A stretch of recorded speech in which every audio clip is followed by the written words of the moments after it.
नमस्कार, आप सभी का स्वागत है। मैं आज हूँ प्रयागराज जिले में, जिसको पहले इलाहाबाद के नाम से जाना जाता था। प्रयागराज के हंडिया विधानसभा में, हंडिया विधानसभा की एक कटहरा है, जहाँ पर जन अधिकार पार्टी के तत्वाधान में युवा कार्यकर्ता सम्मेलन हो रहा है। आपको बताते चले हैं कि इसके मुख्य अतिथि पूर्व कैबिनेट मंत्री बाबू सिंह कुशवाहा, जो कि जन अधिकार पार्टी के संस्थापक और राष्ट्रीय अध्यक्ष हैं। हम उनसे बात करते हैं और जानते हैं कि आज के इस युवा कार्यकर्ता सम्मेलन का क्या उद्देश्य था और कई सारे ऐसे सवाल कि आगे जो है पार्टी किन मुद्दों पे चुनाव लड़ेगी, किसके साथ गठबंधन करेगी, ढेर सारे सवाल हैं। तो सर, सबसे पहले आपका स्वागत है। बहुत बहुत धन्यवाद। आज के सर इस प्रोग्राम के बारे में, युवा कार्यकर्ता सम्मेलन का मुख्य उद्देश्य क्या था?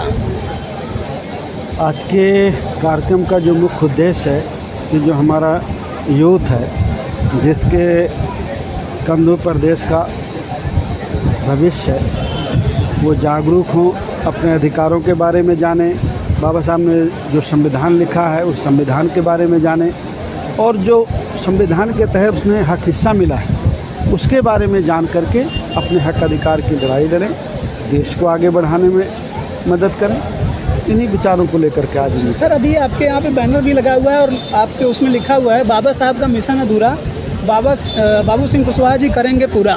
सर, कैसे करेंगे पूरा बाबा साहब का मिशन अधूरा? बाबा साहब अम्बेडकर या महात्मा फुले, माता सावित्रीबाई फुले, छत्रपति साहू जी महाराज, संत गाड़गे, संतराम बीए, अहिल्याबाई होलकर, अवंतीबाई, स्वामी ब्रह्मानंद जी, ये सब लोग जो इस देश का वीकर सेक्शन है, जो पिछड़ा दलित कहते हैं, जिसको अक़लियत कहते हैं, जिसको जाति के नाम पर अपमानित किया गया, उन सबको उठाने के लिए मुझसे पहले बहुत सारे लोगों ने काम किया। मैं उनकी विचारधारा लेकर के चल रहा हूँ।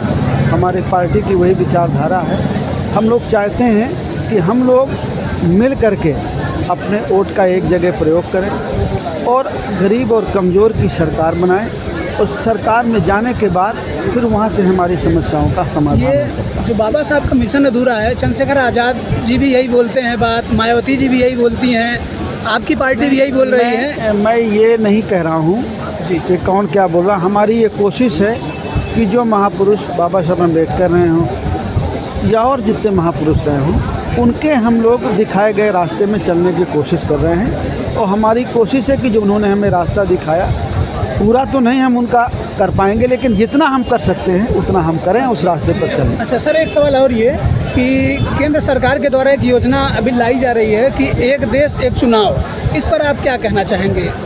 वो अभी लगता नहीं है कि अभी संभव है। अभी तो विशेष सत्र आया था, उस पर तो आया नहीं है। फिलहाल तो अभी ये संभव नहीं। अच्छा, अभी विशेष सत्र में महिला आरक्षण बिल पास कर दिया गया, ओबीसी महिलाओं के लिए रिजर्वेशन भी नहीं मिला, इस पर क्या कहना चाहेंगे? क्योंकि सभी लोगों ने समर्थन किया, केवल ओवैसी की पार्टी, ओवैसी जी और उनके जो एक सांसद जलील, इम्तियाज़ जलील, यही दो लोगों ने इसके विरोध में वोट किया है। देखिए, हम ये नहीं कह रहे हैं, हम ये कह रहे हैं कि हमारी माताओं बहनों के लिए जो बिल आया, लेकिन बिल आज आया है क्योंकि 5 राज्यों में मध्य प्रदेश, छत्तीसगढ़, राजस्थान, तेलंगाना में 5 जगह चुनाव है।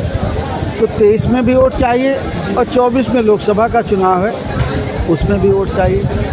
पिछड़ी जाति की महिलाओं के साथ तो धोखा है ही, उनका तो रिजर्वेशन है ही नहीं है। लेकिन सबसे मज़ेदार बात है कि अभी किसी को नहीं मिलना है। ये जब जाति जनगणना होगी, जाति जनगणना के बाद ये कभी मिलेगा, 29 में उन्होंने कहा है। तो ये वोट लेना है 23 और 24 में, और फिर 29 में भी लेना है, और उसके बाद लागू होगा कि नहीं लागू होगा ये कानून है। अच्छा, एक चीज़ ये कि अभी इस समय 2 गठबंधन चल रहा है, इंडिया गठबंधन और एनडीए गठबंधन। तो आपकी पार्टी जो है वो इंडिया के साथ रहेगी कि एनडीए के साथ रहेगी, या कोई थर्ड फ्रंट बनाएंगे आप लोग? हम किसी के साथ नहीं हैं, हम अपना संगठन बनाए हैं, हम अपनी तैयारी कर रहे हैं। हम विधानसभा में हमारे साथ आदरणीय रामकरण कश्यप जी थे, राष्ट्रीय अध्यक्ष वंचित समाज पार्टी के केवट रामचंद्र जी थे, कमलेश चौहान जी थे। हम सब लोग मिलकर के भागीदारी परिवर्तन मोर्चा बनाया था। पिछले चुनाव में विधानसभा के हम अलग लड़े, हालांकि वोट 2 जगह सिमट करके रह गया। हमको बहुत कामयाबी नहीं मिली, कुछ भी कामयाबी नहीं मिले, लेकिन हम लोग अभी किसी के साथ नहीं हैं, हम अपनी तैयारी कर रहे हैं और हम कोशिश करेंगे मजबूती से लड़ने।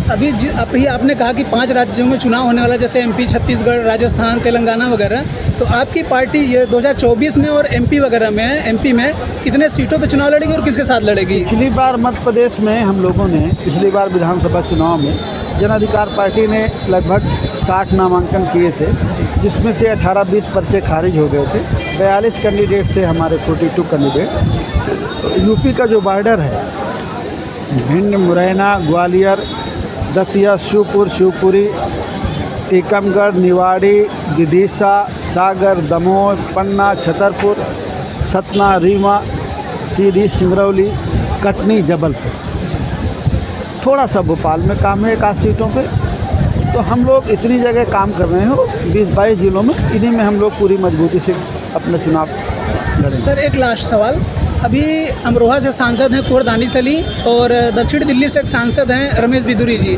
उन्होंने जिस प्रकार से अपमानित शब्दों से, गलत शब्दों को नई संसद भवन में इस शब्दों का यूज किया है, इस पर क्या कहना चाहेंगे? देखिए, नए संसद भवन है, मंदिर है, वो वहाँ लोगों के लिए चर्चाएं होती हैं, लोगों की समस्याओं का समाधान किया जाता है।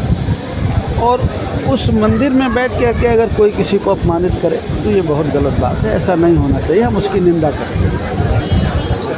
बहुत बहुत धन्यवाद सर बात करने के लिए। ऐसे ही आप तमाम खबरों के लिए हमारे साथ बने रहिए। धन्यवाद।